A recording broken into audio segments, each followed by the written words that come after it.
मैं जेल से बाहर हूं और अभी आज सिंघू बॉर्डर पर आया हूं किसानों के बीच रिपोर्टिंग करने। तो अभी आपके सामने अपनी बात रखना चाह रहा हूं।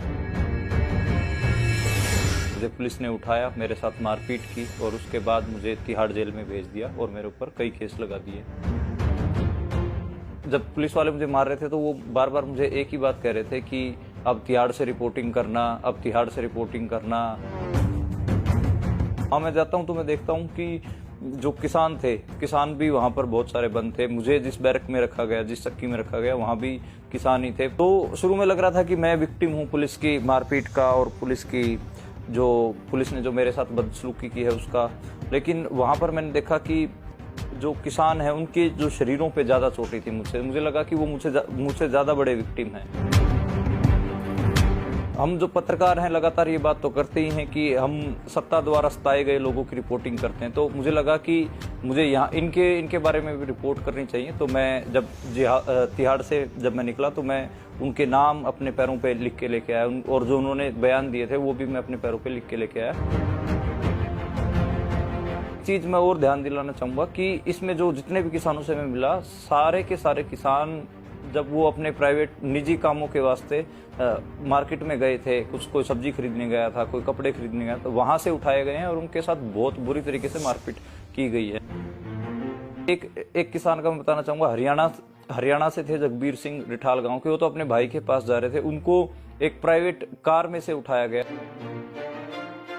बाबा जीत सिंह थे, बाबा जीत सिंह हरियाणा के जो मुख्यमंत्री हैं, उनके गांव में गुरुद्वारा है, उस गुरुद्वारे में ग्रंथी हैं। वो बुराड़ी मैदान में जो किसान थे उनको लंगर खिला रहे थे, उनको वहां से उठाया गया। 70 साल के हैं बाबा जीत सिंह।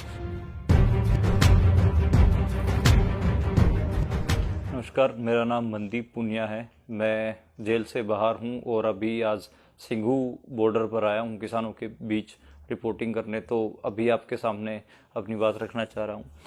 मैं अपनी बात शुरू करूंगा जो 30 तारीख को जो घटना हुई उससे। मुझे पुलिस ने उठाया, मेरे साथ मारपीट की और उसके बाद मुझे तिहाड़ जेल में भेज दिया और मेरे ऊपर कई केस लगा दिए।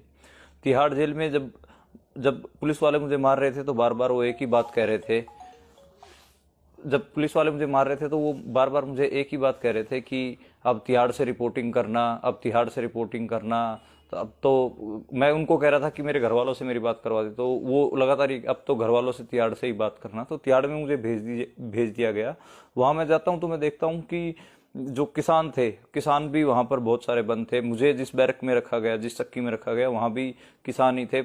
जो मेरे साथ किसान बंद थे, जसविंदर सिंह मानसा के जो पैरो गांव है, उस गांव के रहने वाले किसान थे मेरे साथ। तो शुरू में लग रहा था कि मैं विक्टिम हूँ पुलिस की मारपीट का और पुलिस ने जो मेरे साथ बदसलूकी की है उसका। लेकिन वहां पर मैंने देखा कि जो किसान है उनके जो शरीरों पे ज्यादा चोटी थी मुझे लगा कि वो मुझसे ज्यादा बड़े विक्टिम हैं। तो हम जो पत्रकार हैं लगातार ये बात तो करते ही हैं कि हम सत्ता द्वारा सताए गए लोगों की रिपोर्टिंग करते हैं। तो मुझे लगा कि मुझे यहाँ इनके बारे में भी रिपोर्ट करनी चाहिए। तो मैं जब तिहाड़ से जब मैं निकला तो मैं उनके नाम अपने पैरों पे लिख के लेके आया और जो उन्होंने बयान दिए थे वो भी मैं अपने पैरों पे लिख के लेके आया, ताकि आप तक वो बात पहुंच सके। एक चीज मैं और ध्यान दिलाना चाहूंगा कि इसमें जो जितने भी किसानों से मैं मिला, सारे के सारे किसान जब वो अपने प्राइवेट निजी कामों के वास्ते मार्केट में गए थे, कोई सब्जी खरीदने गया था, कोई कपड़े खरीदने गया, तो वहां से उठाए गए हैं और उनके साथ बहुत बुरी तरीके से मारपीट की गई है। उसमें एक किसान का मैं बताना चाहूंगा, हरियाणा से थे, जगबीर सिंह रिठाल गांव के। वो तो अपने भाई के पास जा रहे थे, उनको एक प्राइवेट कार में से उठाया गया। ऐसे ही जो बाबा जीत सिंह थे, बाबा जीत सिंह हरियाणा के जो मुख्यमंत्री हैं, उनके गांव में गुरुद्वारा है, उस गुरुद्वारे में ग्रंथी हैं।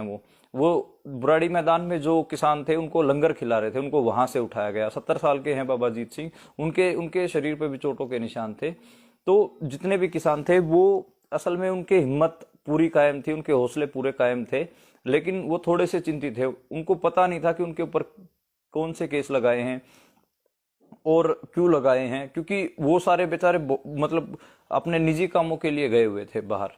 तो एक ये था। दूसरा मैं ये कहना चाहूंगा कि जो मेरे ऊपर जो हमला हुआ वो इस वजह से हुआ क्योंकि जो रिपोर्टिंग कर रहा की थी मैंने एक दिन पहले, जिसमें मैंने बताया था कि जो बीजेपी के जो कार्यकर्ता थे उन्होंने किसानों के ऊपर पत्थर चलाए और पुलिस ने कैसे उनका साथ दिया, उस रिपोर्ट की वजह से पुलिस ने मुझे टारगेट किया और पुलिस लगातार ये कहते हुए मुझे पीट रही थी कि और करना रिपोर्टिंग, और बताना कि किसानों को कौन पत्थर चला रहा था।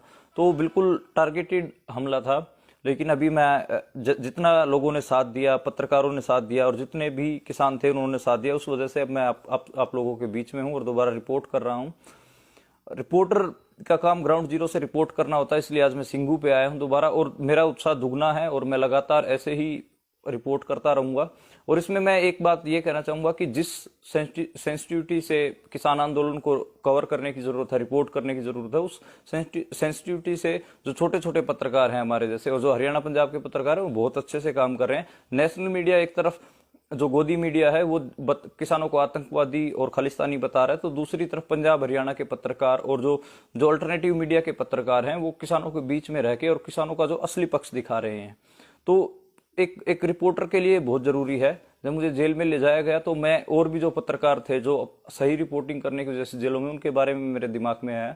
और जो हाथरस केस में जो रिपोर्टिंग करने गए थे कप्पन सिद्दीकी साहब, उनको गिरफ्तार कर लिया गया था, उनके बारे में भी मेरे दिमाग में है। 4 महीने से वो जेल में है। तो जितने भी पत्रकार हैं और जितने भी एक्टिविस्ट हैं जो जेलों में बंद हैं उनको रिहा किया जाना चाहिए। इसी संयुक्त किसान मोर्चे के स्टेज के पास से ही 2 जो मजदूर कार्यकर्ता थे जो इस किसान आंदोलन में शरीक थे, शामिल थे, उनको भी उठाया गया, शिव कुमार और नवदीप कौर।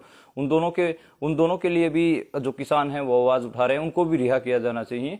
तो ये जो दिल्ली किसान आंदोलन है इसमें सरकार खुद कह रही है कि उन्होंने 120 के करीब किसानों की गिरफ्तारी की है और वो गिरफ्तारी के बावजूद वो ये ड्रामा भी कर रही है कि जो हमारे दरवाजे बातचीत के लिए खुले हैं। ये कैसे दरवाजे खुले होना हो गया कि एक तरफ आप किसानों को गिरफ्तार कर रहे हैं, दीवारें ऊंची कर रहे हैं, सड़कों के ऊपर कीले लगा रहे हैं, सरिये लगा रहे हैं, और दूसरी तरफ आप कह रहे हैं कि बातचीत के दरवाजे खुले हैं। बातचीत के दरवाजे तब खुले मानते हम जो जितने भी किसान थे उनको बाइज्जत बरी किया जाए, उनको छोड़ा जाए जेलों से, और जो सड़कों के ऊपर इतने बड़े बड़े आपने पत्थर और सरिये लगा दिए उनको हटाया जाए, तब बातचीत संभव, जब बातचीत हो तो वो समझ में आता है।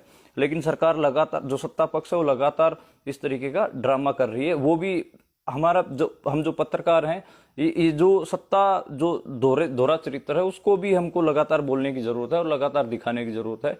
मैं बतौर पत्रकार आगे से किसान आंदोलन से रिपोर्ट करता रहूंगा और उसी सेंसिटिविटी से रिपोर्ट करता